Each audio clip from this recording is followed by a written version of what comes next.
Hello students,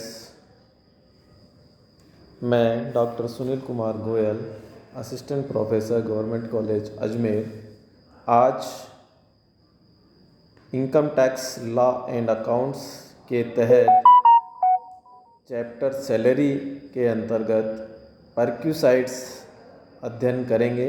इससे पहले वाले वीडियो में मैंने परक्यूसाइड्स में सभी कर्मचारियों के लिए कर योग्य अनुलाभ के बारे में बताया था।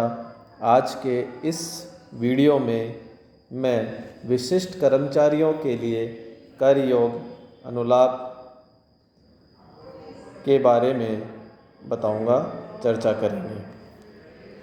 देखिए, विशिष्ट कर्मचारियों के लिए कर योग्य अनुलाभ जो नियोक्ता द्वारा मुफ्त में या रियायती दर पर कोई सुविधाओं यदि कर्मचारियों को दी गई है तो उसका मूल्य विशिष्ट कर्मचारी के लिए कर योग्य होता है।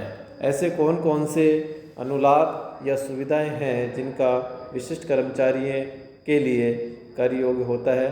वो सुविधाएं या लाभ इस प्रकार से हैं। पहला, मोटर कार की सुविधा। सेकंड है फराज, माली, चौकीदार अथवा नौकर की सुविधा। थर्ड है गैस, बिजली अथवा पानी की सुविधा। नेक्स्ट है मुफ्त या रियायती दर पर शिक्षा की सुविधा। इसके बाद यात्री परिवहन के व्यवसाय में लगे हुए नियोक्ताओं द्वारा अपने कर्मचारियों को मुफ्त या रियायती दर पर यात्रा की सुविधा।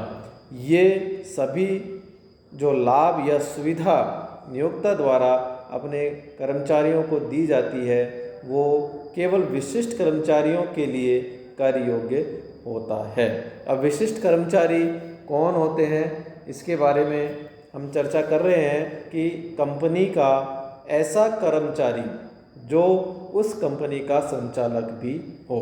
यदि कंपनी का संचालक है लेकिन कंपनी का कर्मचारी नहीं है तो वह उसको दी गई ये सुविधाओं का जो मूल्य है वो इस मद के अंतर्गत कर योग्य नहीं होगा। इसके लिए ये आवश्यक है कि वह कर्मचारी भी हो और वह कंपनी का संचालक भी हो।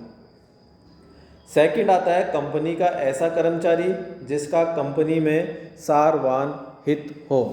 यहाँ पर सारवान हित से तात्पर्य किसी व्यक्ति का कंपनी में 20% या अधिक मताधिकार वाले अंशों पर अधिकार हो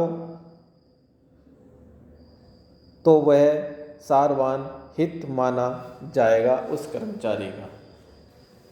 थर्ड है ऐसा कर्मचारी जिसकी वेतन शीर्षक के अंतर्गत एक या अधिक नियोक्ताओं द्वारा देय, प्रदत्त अथवा स्वीकृत कर योग्य आय 50,000 रुपये से अधिक हो।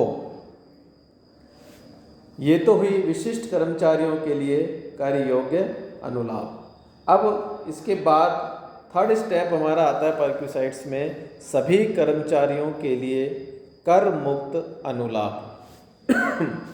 तो सबसे पहले हम देखेंगे कि कौन कौन से ऐसे अनुलाभ हैं जो सभी कर्मचारियों के लिए कर मुक्त होते हैं। पहला है रहने के मकान की सुविधा। नेक्स्ट है बिना ब्याज या कम ब्याज दर पर ऋण की सुविधा। थर्ड है नियोक्ता द्वारा संचालित शिक्षण संस्थाओं में कर्मचारी के बच्चों को निःशुल्क शिक्षा की सुविधा। नेक्स्ट है कंप्यूटर एवं लैपटॉप की सुविधा। यात्रा व्यय में नियोक्ता के द्वारा सहायता। विदेश में दी गई कोई ऐसी सुविधा जो कर्मचारियों को दी गई है वो सभी कर्मचारियों के लिए कर मुक्त होती है। नेक्स्ट है चिकित्सा सुविधा। घर से कार्यालय आने जाने हेतु वाहन सुविधा। गैर मौद्रिक अनुलाभों पर नियोक्ता द्वारा दिया गया कर और रिफ्रेशर कोर्स प्रशिक्षण आदि की कोई सुविधा यदि नियोक्ता के द्वारा कर्मचारियों को दी गई है तो वह सभी कर्मचारियों के लिए कर मुक्त अनुलाभ की श्रेणी में आते हैं और उन पर किसी प्रकार का कर नहीं लगता है और वो वेतन शिक्षक की आय में सम्मिलित नहीं होते हैं। तो इस तरह से ये अपने प्रेक्विसाइट्स हुए।